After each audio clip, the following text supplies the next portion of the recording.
Hi, my name is Stephen, Dr. Stephen Hairfield. I'd like to share with you today something that I feel is pretty special to me, and it's the reason I did it. My life began in an absolutely amazing journey over 40 years ago. That journey for me became realized when I became a monk studying in the foothills of northern. What I did is well, basically, my senior year of college, I had a really big urge to go to India. And that urge began to go through the months that I had remaining in school, and I decided to make that trip. Lo and behold, it became the greatest adventure and the most pleasant surprise I think that anybody could ever experience. What happened for 6 years of my life, I began studying the Tibetan Mahayana Buddhist path, which is the path of compassion. And while there, I began at a place called Darjeeling. And my teachers took me to a variety of different monasteries so that I could study information and knowledge based on our ancient past and, of course, the Buddhist philosophy, which I still to this day totally enjoy and live my life by. After getting my master's degree in religion and theology, and then ultimately in the field of metaphysics, and yeah, I know people don't necessarily accept that, but that's okay. Metaphysics is the study of cause. I realized after all of those studies, whether as a monk or in the halls of academia, that there was a lot of information that is also disinformation that's out there. The reason for my video today is because I'm an author. I'm self-published, and about 10, 11 years ago, I decided to go the traditional route and different publishers and found out that it was somewhat over-controlled. So in essence, I decided to write books on my own and become self-published. And I've been doing that now for 11 years. Everything I write about is about who we are, what we're about, what our journey in life is. And the book over my left shoulder that you're looking at is entitled A Metaphysical Interpretation of the Bible. And because I am self-published, I also realize that if I don't promote my own works and what I'm about, nobody else is going to. So if I ask for forgiveness for anything, it's just simply for that. And the reason I'm doing this is I wish everyone that is on a journey of consciousness, spirituality, in search of meaning, understanding themselves, would pick up my books. Because it's about that journey. It's about the journey of life. And to me, the biblical text is a perfect explanation of it, but it is probably the greatest book ever written, but the greatest story that's never been told either. You see, to me, I don't believe religion wants us to know what the Bible really says. And I'm not even sure that they really know what it says. And that's not to say that I do. It's just a different take. When I began writing this book, A Metaphysical Interpretation of the Bible, there was a lot in it, in the biblical text, that reminded me a lot of the Buddhist philosophies. And as I began studying the Bible while I was working on my master's degree, I was getting a different take on things. And so it was my desire ultimately to say, hey, here's another possibility. Here's another thing to even consider. So in that, I'd like to talk with you about a few things. And I'm going to start off with a series of questions. One, did you know that over 10 million people died at the hands of the Catholic Church during a period that we term today as the Inquisitions? Did you know that the early Catholic Church is also responsible for the development of more torture devices than all the nations in the world in the history of the world combined? Meaning they had more of them. They were serious. They needed a way to take control of people. They needed a way to take control of money, your mind, your hearts, your philosophies, your idea, and your lives. And they've done exactly that for the last, well, basically 2,000 years, not quite, but 1,500. And that is historical fact, that the early churches were that brutal, that they could threaten you because they were the tax gatherers of the early kingdoms and fiefdoms. And they could threaten you with taking your property, your way of life, your family, and even take your life if you did not go along with what the Catholic Church wanted you to do. There were people out there that were just adamantly against the Catholic Church, and of course, every one of them gave up their lives.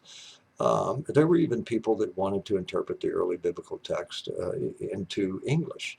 And until King James of Scotland, everybody else that even attempted that was discredited, and some burned at the stake as heretics. Until King James, he was a king, so there was nothing they could do about it. But that's why the Catholic Church decided to abandon Scotland, is because King James decided to do that, because he wanted a version of the Bible that, well, that people could just pick up and read if they so chose. So, in honor of King James, thank you, sir, because if not, it would have remained in Latin throughout the history of the world.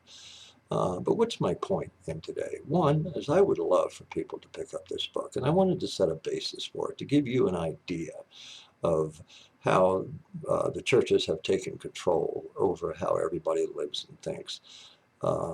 And that was never the intention of the Christ. In fact, did you know, and if you read the Bible, you would even read this, that Christ himself was against churches because of that level of power and that level of control. And if you read any of the Gospels in the New Testament, you would come to realize that. It was because of the dishonesty of the early teachings that were being offered. Did you know that Christ himself was even taught? I share that knowledge and that wisdom contained within the pages of A Metaphysical Interpretation of the Bible. Did you know that the four main Gospels of the Bible, Matthew, Mark, Luke, and John, actually have a different understanding than what we're being taught? Because if you read each of those without the understanding that I'm about to share with you, they're all going to seem similar. In a way they are, except they're talking about different aspects of life. Here's an example. The book of Matthew is actually about what you're going to experience in the physical sense of the word, you as the physical human. The book of Mark is what's going to happen in your mind and what you can do with your mind. And the book of Luke is about your heart, your emotions, about what you feel. It's about love. It's about kindness. It's about compassion. In the book of John is about that spiritual, divine high side, higher side that each one of us have, that very few of us pay much attention to. But you see, the whole idea of the biblical text is to lead us on that internal journey to achieve our divine self. And I spell that out very much in that book sitting over my left shoulder. It not only what it says, what it means, and what its purpose behind it is. And I walk you all the way through the book of Genesis, all the way into the book of Revelation, as to, because to me, even the book of Revelation is about when you start getting close to achieving that divine state of what your individual experience is going to be, even if you've really thought about it. Revelation, how does that equate to the end of the world? It doesn't. Not at all. It just means revealed. Things that are hidden will become known. And as far as the end of the world goes, that's ludicrous. That's just another way of power and control put out there by the powers that be. Am I attempting to undo the churches? No. I'm just attempting to give a different message to people. And as I shared in the beginning of this little short video, if I don't promote my own works, who else is going to do it? I have a lot of videos on this channel, and my greatest desire is to see the people of this world come to a greater understanding of who we as human individuals are. Did you know that one of the most sacred places and sacred spaces on this planet happens to be each and every single individual human? You know, if you really thought about it, we have a real issue in our reality with the idea of equality. Where that came from is just simply a human concept. That is nothing designed into the idea of creation. That's just something that we have chosen to believe that one person, one race is better than another. But you know what? If that were true, and if that were a divine creation created by this thing that we call God, then that would mean that divine idea already has a built-in flaw. Why? Because look in the book of Genesis. In the book of Genesis, it says flat out, now you are just like me, and that you have dominion over all things. Check it out yourself. I think it's Genesis 3:16, but I have to look it up to make sure. If that's true, if we are all just like the Creator, then where in that is somebody being better than someone else? That's just a human illusion. It's a human desire to think that they may be better than anybody else. I'm no better than you, and nobody out there is any better than I am. Why? Because we are divine substance. We are that sacred temple of life, and every single living human is that sacred space. And you know what? When Genesis says that we have dominion over all things, you can take that any way you want. But the truth is, it doesn't mean that we are greater than anything. It just means that we have influence over everything. If you really think about it, we as human influence absolutely everything, including each other. But why is it that we don't influence each other in a positive nature? Why is it we think we have to be better than someone else? Why is it that we think we have to tear somebody else down? Even in people's comments when they leave them to me. Um, Guys, grow up because it isn't going to change anything.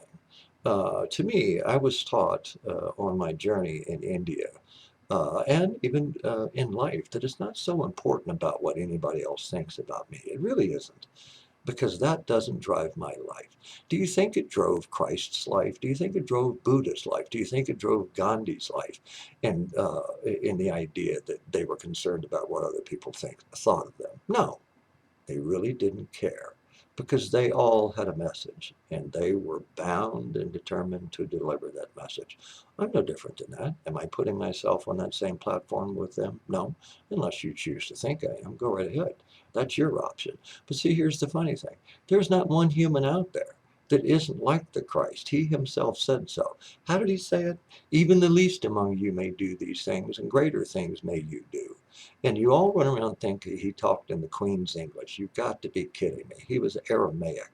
He didn't talk like that at all, but we've learned to believe not only did he talk in the Queen's English, but he was a blonde-haired, blue-eyed guy. Who are you kidding? If you believe that, then I really think you should take a look at your own self. Are you following an illusion? The truth is most people are, especially if you follow the dogmatic approach of so many different organizations in this world. Dogma is only about power and control. But you know, in my own studies of the Bible, I don't see any dogma in there, but I do hear it from the people in the pulpit up in front of the different churches that I have visited, just to understand where they're coming from and why in the world they would do it. It's all about material, physical reality only. You know what? If you really thought about something, Christ himself said that a house divided cannot stand. All right, so religion teaches us that we have a God and a devil. You mean to tell me that this thing that we refer to as God created its own archenemy that's so great it wasn't even sure that it could defeat it? And then to be playing some sort of a sadistic game with human as the ball where they're throwing it back and forth to see who wins? What a tormented way to live life, because that creates division. A house divided means not being single in you, not being single in how you live and what you're about. That's what all of that is. We're all much greater than we think, but not until we decide to step into it. No one really has any right to tear anybody down or to belittle anybody else, because I'll tell you something. Even the Bible itself says, don't judge other people. Judge not lest you be judged. So why do you do it? Why do any of us do it? My previous video, just before this one, was all about the idea of judgment. Judgment just is nothing more than you hearing your own self talk about yourself while you look at someone else. And who has the right to do that? I don't recall anywhere in any of the texts I've ever studied, and there's been thousands, where it says, hey, you have the right to condemn other people and to put them down. You have the right to belittle them and hurt them in their emotions in any way that you so choose. I've never read that. But what I have, and what I've heard from all of my teachers in India, that compassion and kindness is always about allowing other people simply to be who they are, that they may live the best life that they can. That's the sole reason that I wrote that book, is so that maybe we would approach each other differently. Yes, it's huge. It's 808 pages. But you know what? It leaves no stone unturned. It talks about you and I. It talks about our lives. It talks about our experiences. It talks about the messages of the Christ. It talks about the metaphorical meanings behind it all. And theologians will agree with me that almost 100% of the Bible is allegorical and metaphorical, and there's nothing literal about it.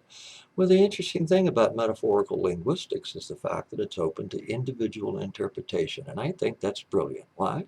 Because after all, we are individuals. Why go through life being just like other people? Did the Christ do that? Did Buddha do that? Did Gandhi, Martin Luther King? Did Muhammad? Did any of those people do that? No, they stepped out on their own. They became their own individual selves, which is the destiny of each of us humans. The question is how do we do it? One of the first things that we can do is hey, don't get caught up in what other people think about you. If they don't like you, so what? If they like you, fine. But other than that, it really doesn't matter because you're going to have people in this world agree with you. You're going to have people in this world that disagree with you, but that's all a subjective thing. Why? Because nobody can walk your path. Nobody can live as you. Only you can do that. So why in the world do all of us get out there and attempt to live like everybody else? That's not going to get you anywhere. That's not going to get anybody to their divine nature. That's not going to get anybody to realize who they are. How can any human find out who they are while they're attempting to be what other people want them to be? Well, you aren't living your own life if you do it that way, but of course that's an option. And that's up to you. I'm not going to condemn you for doing that. But if you were to ever ask me, is there a different way to live? Is there a better way to live? My answer would be simple. Yes, live as yourself. Because after all, that's who you are. You know, we came in as an energy being originally, a soul that took on physical form. Why did we do that? Because of the beauty of the intensity of living life.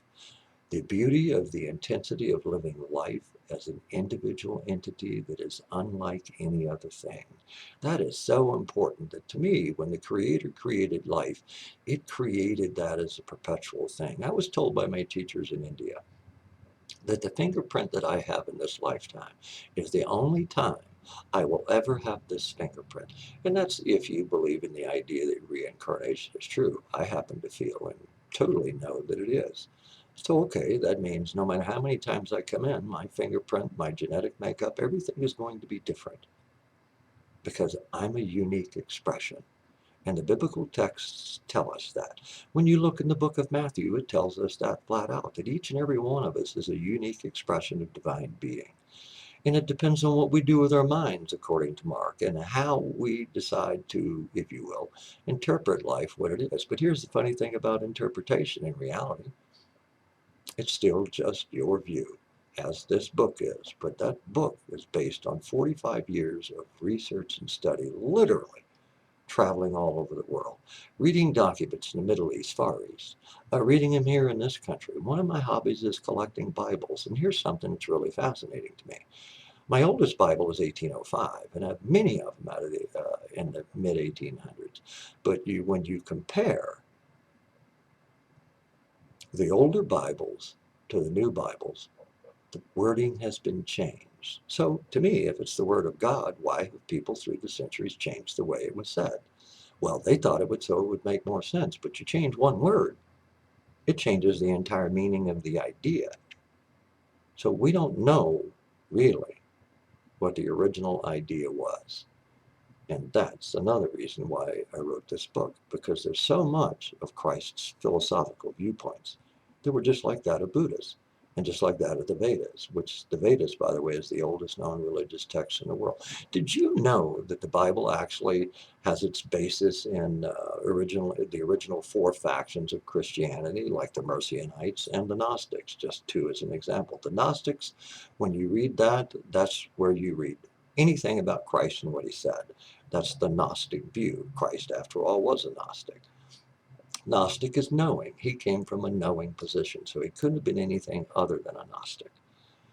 And when you consider that the Gnostics was actually founded and led by Mary Magdalene, no wonder Pope Gregory the Great condemned her as a prostitute, which there's no proof, not even in the Bible, and modern day religion now admits that. So why would they include Mary Magdalene and then downplay her in later years? That's simple, because the Gnostics were competing with the early Catholic Church, and they did not want that. So called her a prostitute. Back in those days, hey, who wanted to follow a prostitute? Nobody. So the Gnostic path began to fall apart. My point with you is that if you ever want to achieve your natural birthright, then my suggestion would be just simply read this book. I'm not attempting to make millions of dollars out of this. I would rather just the world wake up and get out of its small self and become the very beautiful divine creatures that we are. Become that sacred space. Live from that sacred space. It doesn't change anything other than how you see it. Can you imagine a world where all humans actually lived in that manner and treated each other in that manner? Wow, what an amazing place to live. And that's not to say the place that we live today is not amazing, because I feel life is. And you can have that same sense too. Ladies and gentlemen, thanks for bearing with me and for bearing with my first commercial. But I think this book is worth reading, not because I wrote it, because people tell me it is. Places such as the American Institute of Holistic Theology require this book as reading for their doctoral program. And you even have to do a dissertation. And that's only one of many schools. I have emails I've gotten from all over the world from people that have said that it has changed their lives and that they've gone from disliking life to loving life. And frankly, that's all I need to know, that my purpose and mission in that book was indeed accomplished. So, if you already have it, share it with people. If you haven't read it yet, it may be the book that you've been looking for, especially if you're seeking higher knowledge to realize who we all are. My name is Stephen Hairfield. You can visit my website at www.hairfield, HAIRFIELD.com, and find out what I'm about. I'm also on all the social media, and I love interacting with people, and that's the reason I'm there, to help people awaken to their true nature. And yes, part of that is people reading and then living it. If you read it, intellectualize it, it will do nothing for you. But if you read it, live with it, work with it, you'll be amazed at how your life will unfold for you. Shanti Satyam, which in Hindi essentially means peaceful truth. Thank you for allowing me to share, and I am blessed because you've taken the time to view this video. Please read the book. Thank you.